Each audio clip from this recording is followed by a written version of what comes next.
ஜெர்மனியில் பிறந்தார். ஜெர்மனியில் பிறந்தார். 10/7/1762 பிறந்தார்.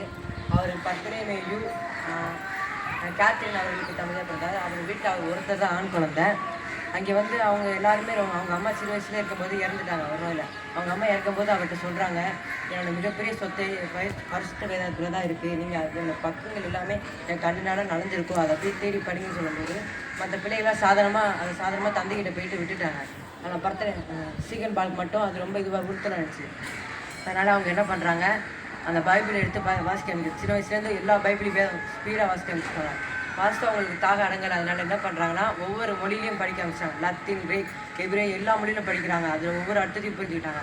அப்போ என்ன பண்ணுறாங்க, அவங்களுக்கு சின்ன வயசில் திடீர்னு ஒரு எண்ணம் வருது, நம்ம ஏன் எல்லாருக்கும் போய் சுவிசேஷம் சொல்லக்கூடாதுன்னு சொல்லிட்டு என்ன பண்ணுறாங்கன்னா, சின்ன வயசுலேயே நம்ம தெரிஞ்சவங்களுக்கு சொல்கிறத விட தெரியாதவங்களுக்கு போய் சொல்ல முடிவு எடுத்துட்டு இங்கேருந்து ஆப்பிரிக்கா போகிறாங்க. ஆப்பிரிக்காலேருந்து கப்பல் பிடிச்சிட்டு ஸ்ட்ரெயிட்டாக இந்தியாவுக்கு வந்து இறங்குறாங்க. தரங்கம்பாடியில் இறங்கிட்டு, தரங்கம்பாடிக்கு ஒரு ஸ்பெஷல் நேம் இருக்குது, என்னென்னா கிறிஸ்துவ தொட்டின்னு ஒரு நேம் இருக்குது. அங்கே வந்து எல்லா கிறிஸ்தவர்களுக்கும் சொல்கிறாங்க. ஆனால் அவங்களுக்கு தமிழ் தெரியாதனால யாருக்கு அது புரியல. என்ன பண்ணுறாங்கன்னா, தமிழ் அவங்க கற்றுக்கணும்னு சொல்லிட்டு அவங்களோட பொருளாதார வசதி இல்லாதனால பள்ளிக்கூடத்தில் போய் பால்வாடி திண்ணையில் உட்காந்துட்டு சின்ன பசங்கள்ட்ட போய் கற்றுக்கிறாங்க. எழுதுறதுக்கு எந்த ஏதுமே இல்லாதனால என்ன பண்ணுறாங்கன்னா, மணலில் கை வச்சு எழுதி கற்றுக்கிட்டாங்க. அப்படி அவங்க ரொம்ப டைம் ஸ்பெண்ட் பண்ணி தமிழில் கற்றுக்கிட்டாங்க. அதுக்கப்புறம் சுவிசேஷம் சொல்கிறாங்க. அந்த நேரம் பார்த்து ஆளுநர்கள் அவங்களுக்கு நெருக்கடி தராங்க, நீங்களாம் சுவிசேஷம் சொல்லக்கூடாதுன்னு சொல்லிட்டு நிறைய பிரச்சனை தராங்க. அப்போ அவங்க என்ன பண்ணுறாங்கன்னா, ரொம்ப கஷ்டப்பட்டு நிறைய உதவி செய்கிறாங்க மக்களுக்கு. அது மூலமாக கடைசியாக ஒரு கோவில் சர்ச்சை கட்டி அங்கே இருக்க மக்கள் சுவிசேஷம் சொல்கிறாங்க.